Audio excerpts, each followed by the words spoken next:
11वीं कक्षा में रिवीजन कार्य के अंतर्गत कार्यसूची, कार्यवत तथा परिपत्र, इस पर हम चर्चा करेंगे। ये आपकी पुस्तक एनसीईआरटी द्वारा प्रकाशित जो पुस्तक है अभिव्यक्ति और माध्यम, उसमें से है। कार्यसूची, कार्यवत और परिपत्र, इन तीनों का अलग अलग विशेषण हम यहाँ करते हैं। जैसा कि हम जानते हैं कि हमारा देश लोकतांत्रिक देश है। लोकतंत्र के 3 स्तंभ माने गए हैं, कार्यपालिका, न्यायपालिका तथा विधायिका। तीनों मिलकर के हमारे इस देश की शासन व्यवस्था का संचालन करते हैं। विधायिका सर्वोपरि है, क्योंकि जनता के द्वारा चुने गए व्यक्ति, लोकतंत्र में जनता के द्वारा चुने गए व्यक्ति, जनता के लिए जो शासन होता है वो लोकतंत्र होता है, गणतंत्र होता है। इसके अंतर्गत आपकी ग्राम पंचायत से लेकर के संसद तक ये सारी व्यवस्था लोकतांत्रिक ढंग से होती है। आपके गांव का प्रधान, गांव की व्यवस्था, नगर की व्यवस्था, नगर पंचायत, जिला पंचायत, इससे जब हम ऊपर में विधानसभा, विधान परिषद, लोकसभा, राज्यसभा, यहां तक कि राष्ट्रपति तक, सारी छोटी मोटी संस्थाएं, इस प्रकार लोकतांत्रिक व्यवस्था से हमारे देश की छोटी मोटी संस्थाएं चलती। शिक्षा के लिए किसी संस्था का गठन कर लिया जाता है, चैरिटी के लिए, व्यक्ति की सहायता के लिए, चिकित्सा के लिए, अनेक प्रकार की छोटी छोटी संस्थाओं की व्यवस्था इसी लोकतांत्रिक ढांचे के अंतर्गत की जाती है, जिसका रजिस्ट्रेशन सोसाइटी रजिस्ट्रीकरण अधिनियम 1860 के अंतर्गत किया जाता है। ये सारी सोसाइटियां सोसाइटी रजिस्ट्रीकरण अधिनियम 1860 के अंतर्गत चली। ये संस्थाएं साहित्य, विज्ञान और ललित कला में अभिवृद्धि करने, व्यक्तियों के लिए आवश्यक तथा उपयोगी ज्ञान या जानकारी के प्रचार प्रसार के लिए, राजनीति, शिक्षा, ज्ञान के प्रचार प्रसार के लिए तथा पूर्त अर्थात चैरिटेबल उद्देश्यों के लिए गठित की जाती है।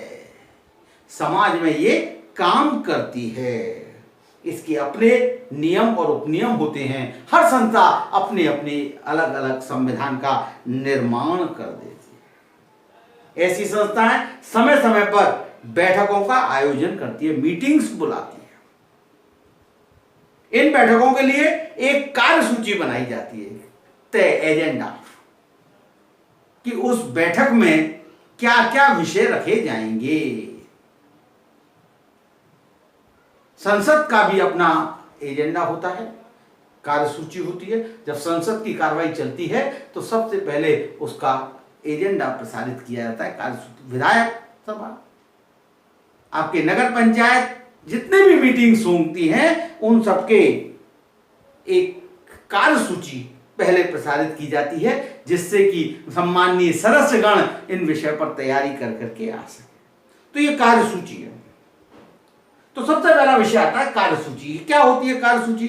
किसी संस्था, सभा या सोसाइटी की बैठक के लिए प्रस्तावित कार्यों अथवा विचारणीय विषयों की क्रमबद्ध सूची को कार्यसूची अर्थात एजेंडा कहते हैं। यह कार्यसूची संस्था, सभा या सोसाइटी के अध्यक्ष की सहमति से व्यवस्थापक, प्रबंधक, सचिव, जैसा भी संविधान में प्रावधान हो, वे व्यक्ति इसको तैयार करते हैं। किसी भी, अब यहां जब कार्यसूची जब हम बनाते हैं तो उसमें कुछ ध्यान देने योग्य बातें होती है, जिस पर ध्यान देना होता है। किसी भी संस्था, सोसाइटी की औपचारिक बैठक की कार्यसूची यानी कि एजेंडा उस बैठक में चर्चा के लिए निर्धारित विषयों की अग्रिम जानकारी देती है। पहले से हमें सूचना देती है, जानकारी देती है कि हमें क्या क्या करना है। इससे बैठक के अनुशासन में संचालित होने में सहायता मिलती है। बैठक अनुशासन में संचालित होती है क्योंकि सब अपने विषय की पहले से तैयारी करके आती है। संस्था अर्थात सोसाइटी के सदस्य बैठक में पूरी तैयारी से आ सके, इसके लिए निर्धारित विषयों से संबंधित स्वतः स्पष्ट टिप्पणियां अपने संलग्नकों के साथ प्रत्येक सदस्य को कार्यसूची के साथ अग्रिम रूप से भेजी जानी चाहिए। अब कार्यसूची का प्रारंभ देखिए आप।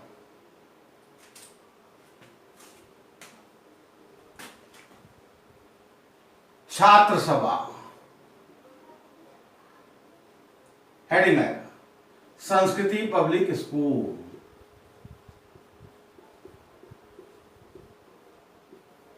संस्कृति पब्लिक स्कूल, बलदेव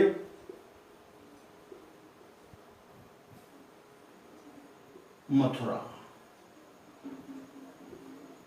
ये आपकी एक सभा है। संस्कृति पब्लिक स्कूल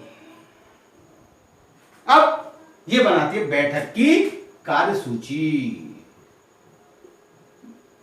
बैठक की कार्यसूची,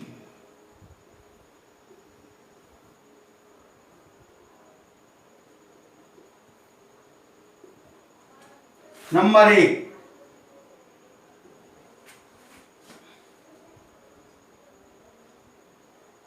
गत कार्यवाही की संपुष्टि। गत कार्यवाही यानी कि कार्यव्रत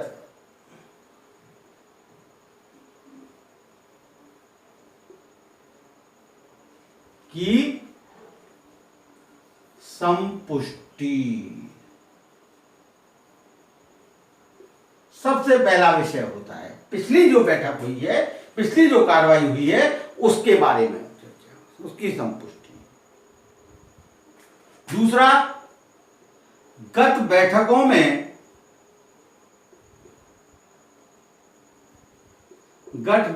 में लिए गए निर्णयों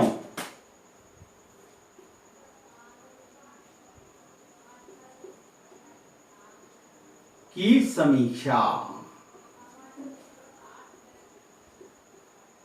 पिछली मीटिंग में क्या निर्णय लिए गए उनकी समीक्षा, उनका अनुपालन हुआ कि नहीं हुआ उसकी समीक्षा।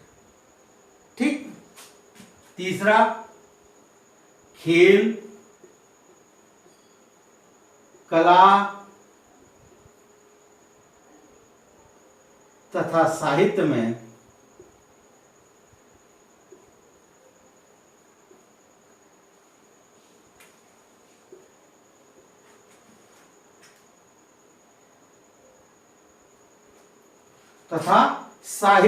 खेल कला साहित्य की एक्टिविटीज यानी गतिविधियों में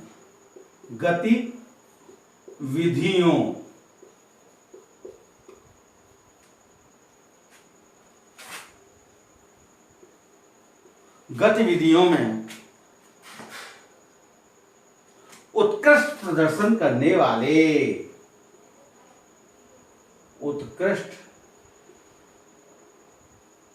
प्रदर्शन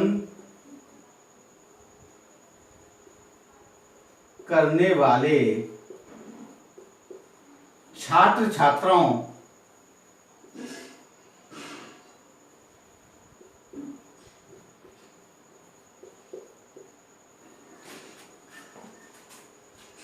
को दिए जाने वाले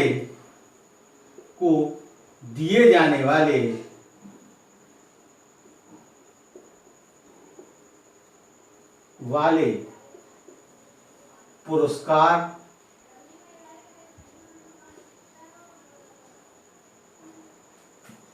पर विचार।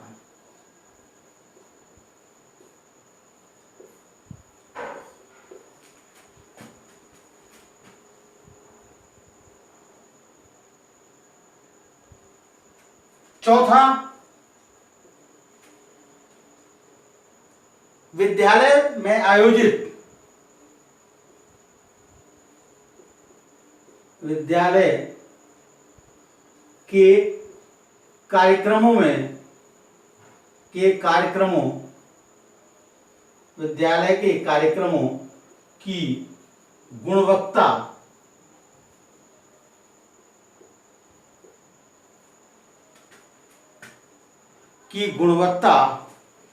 बढ़ाए जाने पर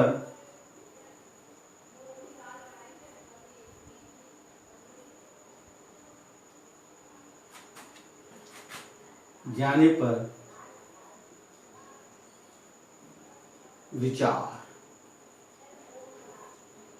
और भी हो सकता है, कक्षा में मोबाइल फोन के उपयोग पर विचार, पढ़ते हुए अनुशासनहीनता पे विचार। ये बैठक की कार्यसूची में कई विषय हो सकते हैं। सबसे अंत में होता है अन्य विषय अध्यक्ष महोदय की अनुमति से। अन्य विषय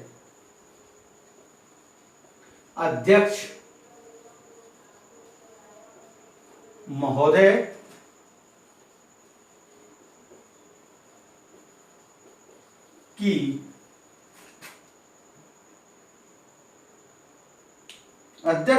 की अनुमति से।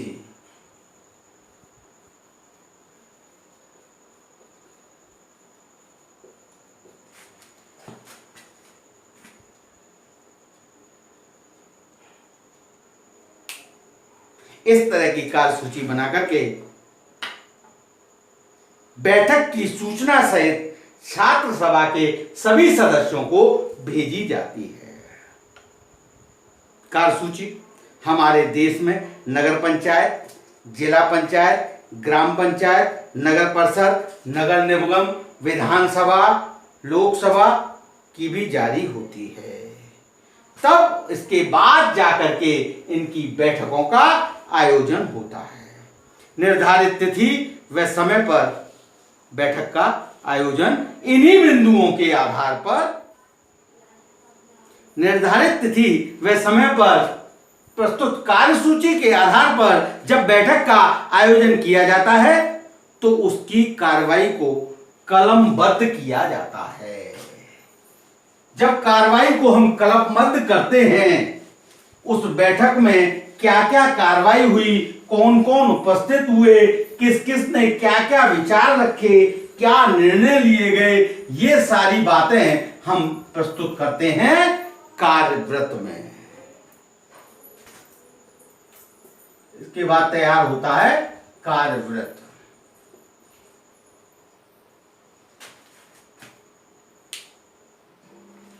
किसी बैठक यानी मीटिंग की चर्चा या किसी सुनवाई, जैसे न्यायालय की सुनवाई, किसी कार्रवाई की जांच की कार्रवाई, किसी अनुशासनात्मक कार्रवाई,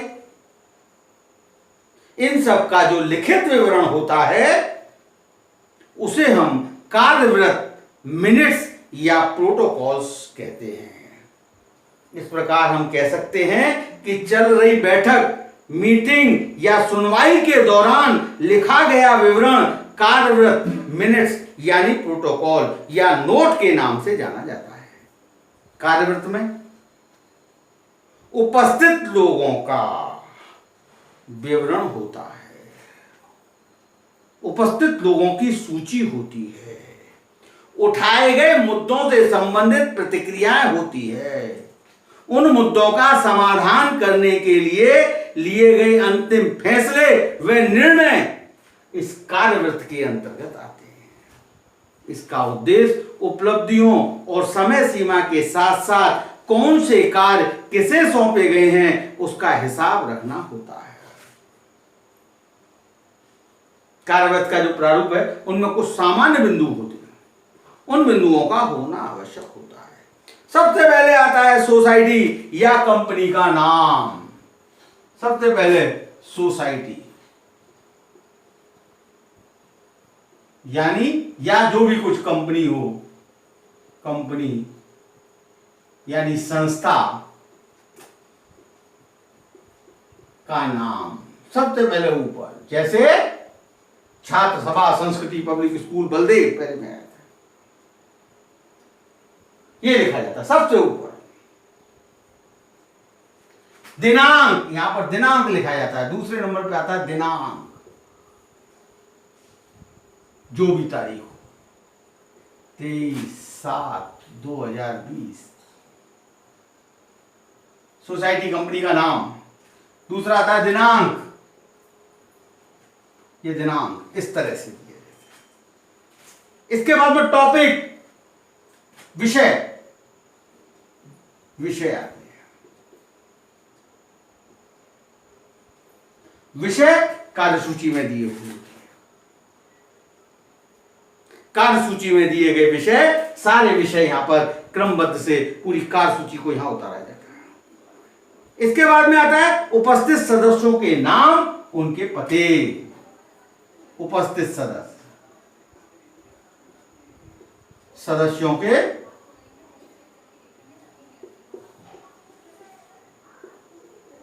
नाम व पते, जो जो नाम हो, जितने सदस्य 11, 12, 15 जितने भी उपस्थित हुए हैं, उन सबके नाम, उनका पद, कोषाध्यक्ष हैं, व्यवस्थापक हैं, आपके सदस्य हैं, सभापति हैं, नाम व पते, पद सहित, पद सहित ये लिखे जाते हैं। अध्यक्ष, उपाध्यक्ष, आपके प्रबंधक, सह प्रबंधक, कोषाध्यक्ष, सदस्य, इन तरह के पद, ये पद हो सकते हैं। पदों का विवरण। अनुपस्थित सदस्यों के नाम, पांचवा आता है अनुपस्थित सदस्यों के नाम, जो उस दिन मीटिंग में नहीं आ पाए, उन सदस्यों के नाम और पते, पद सहित के नाम व पते, पद सहित। किसी कारण से अध्यक्ष नहीं आ पाए, अनुपस्थित में आएंगे। मीटिंग की अध्यक्षता उपाध्यक्ष करेंगे, मीटिंग के ऊपर उपाध्यक्ष करेंगे। अध्यक्ष और उपाध्यक्ष दोनों नहीं है, ऐसी स्थिति में अध्यक्ष का चुनाव होगा। अध्यक्ष उपाध्यक्ष के चुनाव, उनका चुनाव होगा। इसके बाद में आती कार्यसूची, जो कार्यसूची है क्या क्या, कार्यसूची के अनुसार अगला बिंदु है मुद्दों पर चर्चा। जो जो मुद्दे कार्यसूची में दिए गए हैं उन पर चर्चा। पिछली बार क्या हुआ, पिछला नियम पालन हुआ था, उसका अनुपालन हुआ कि नहीं हुआ, क्या उसकी प्रतिक्रिया आई, क्या उसका वो उचित रहा कि, इस विषय पर चर्चा। इसके बाद में 9वां बिंदु आता है सुझाव। कोई अगर सुझाव किसी सदस्य का है, वो सुझाव रखा जाए, इसको प्रस्ताव कहते हैं। उसका कोई सदस्य अनुमोदन करता है और उस पर सहमति ली जाती है। सहमति वोटिंग के आधार, लोकतांत्रिक व्यवस्था, सर्वसम्मति से तय किया गया। सभी लोग सहमत हैं तो सर्वसम्मति से, अगर नहीं है तो 11 लोगों में से 6 लोगों ने इसके पक्ष में अपने विचार रखे, 5 लोगों ने इसके, ये सारा विवरण उस सुझाव में आता है। कई बार स्थिति ऐसी आ जाती है कि बराबर की स्थिति बन जाती है, ऐसे में अध्यक्ष का वोट निर्णायक होता है। तब 10वें विषय में निर्णय आता है। क्या निर्णय लिया गया, प्रस्ताव पास हुआ नहीं हुआ, इसको लागू किया जाएगा कि नहीं किया जाएगा, यह विषय निर्णय में आता है। जब निर्णय हो जाता है, कोई विषय पारित हो जाती है, तो उसका उत्तरदायित्व सौंपा जाता है कि ये कौन करेगा, इसकी उसके लिए व्यक्ति नियुक्त करना, प्रेस विज्ञप्ति, परिपत्र आदि जारी करना, ये सब करने का उत्तरदायित्व किसका होगा, ये विषय इस कार्यवृत्त में अगले बिंदु पर आएंगे। अंत में अगली बैठक की तारीख और उसके विषय को, इतनी सारी बातें कार्यवृत्त में तैयार होती हैं। तब जाकर के कार्यवृत्त तैयार होता है। कार्यवृत्त तैयार करने में ध्यान देने योग्य बात, नंबर 1, कार्यसूची के कार्यों पर कुछ विचार विमर्श का संक्षिप्त विवरण कार्यवृत्त में प्रस्तुत किया जाता है। इसमें उपस्थित लोगों सदस्यों की राय का पूरा विवरण दिया जाना चाहिए। किसी सुनवाई की स्थिति में पक्षकारों व गवाहों के वक्तव्य का पूरा विवरण दिया जाना चाहिए। उपस्थित व्यक्तियों सदस्यों के नाम पदानुसार दिए जाने चाहिए।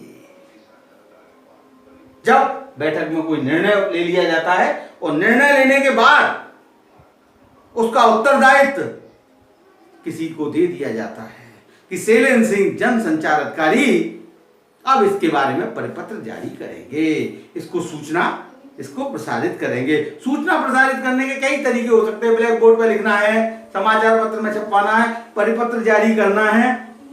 परिपत्र जारी किया जाता है, वो परिपत्र अखबार को भी प्रेस नोट के रूप में दिया जा सकता है, प्रेस विज्ञप्ति के रूप में, ब्लैक बोर्ड पर। तो परिपत्र जारी करना। अगला विषय आता है परिपत्र। नंबर 3 जो आता है वो आता है परिपत्र।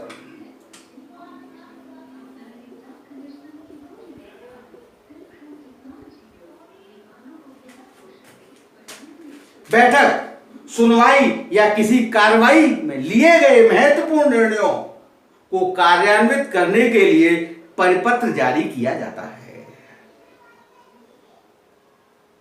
जिस मुद्दों को लेकर पहला परिपत्र जारी किया जाता है, उस मुद्दे पर होने वाला फैसला भी परिपत्र के रूप में लिखा जाता है। उस मुद्दे पर होने वाला फैसला भी परिपत्र, जिस मुद्दे को लेकर पहला परिपत्र जारी किया जाता है, उस मुद्दे पर होने वाला फैसला भी परिपत्र के रूप में लिखा जाता है। इसमें निर्णय को लागू करने अर्थात क्रियान्वित किए जाने के निर्देश होते हैं। परिपत्र को अंग्रेजी में सर्कुलर कहते हैं। आप देखते होंगे अनेक सर्कुलर सीबीएसई के द्वारा। और देखिए परिपत्र का प्रारूप, छात्र सभा, संस्कृति, पब्लिक स्कूल,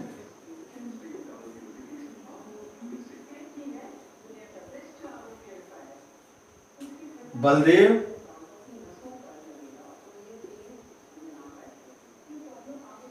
मथुरा। ये हेडिंग आ गया, शीर्षक आ गया सबसे पहले। पत्रांक,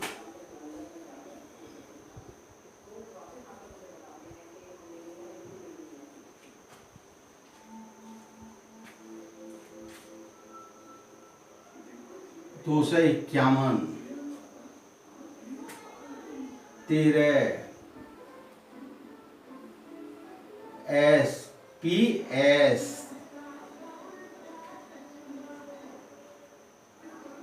2020। दिनांक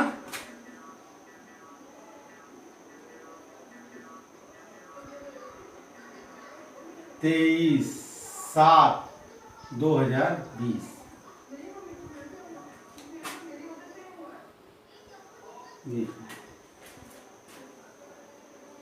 परिपत्र,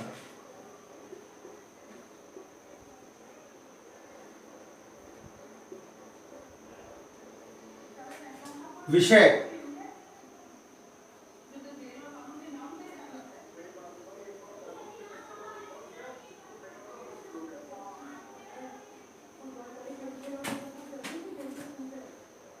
अब देखिए विषय क्या था, पुरस्कार के संदर्भ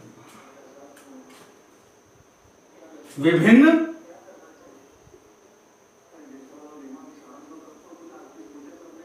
गतिविधियों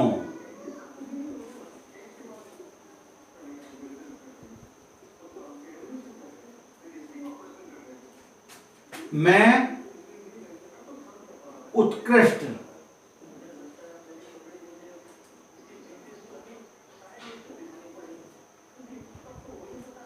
प्रदर्शन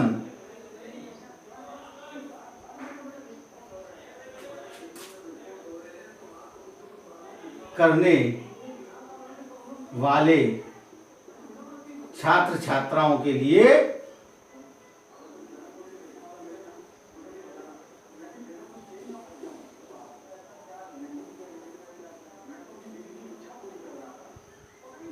पुरस्कार,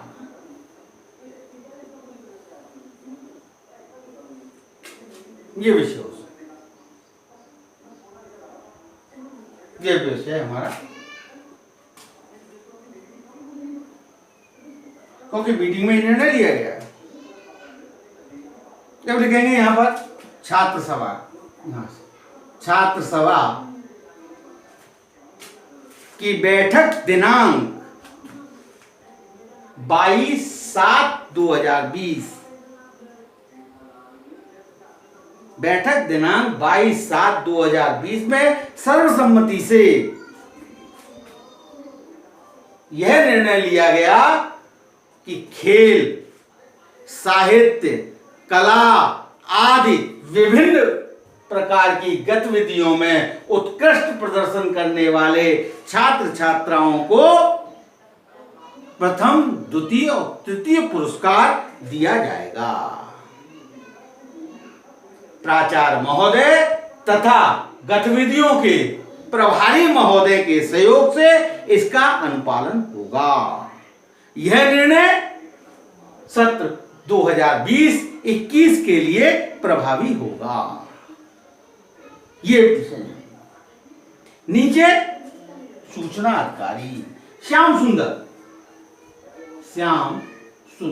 क्योंकि सूचना का दायित्व जिसको दिया गया है मीटिंग में वो देगा। सूचना अधिकारी, छात्र सभा,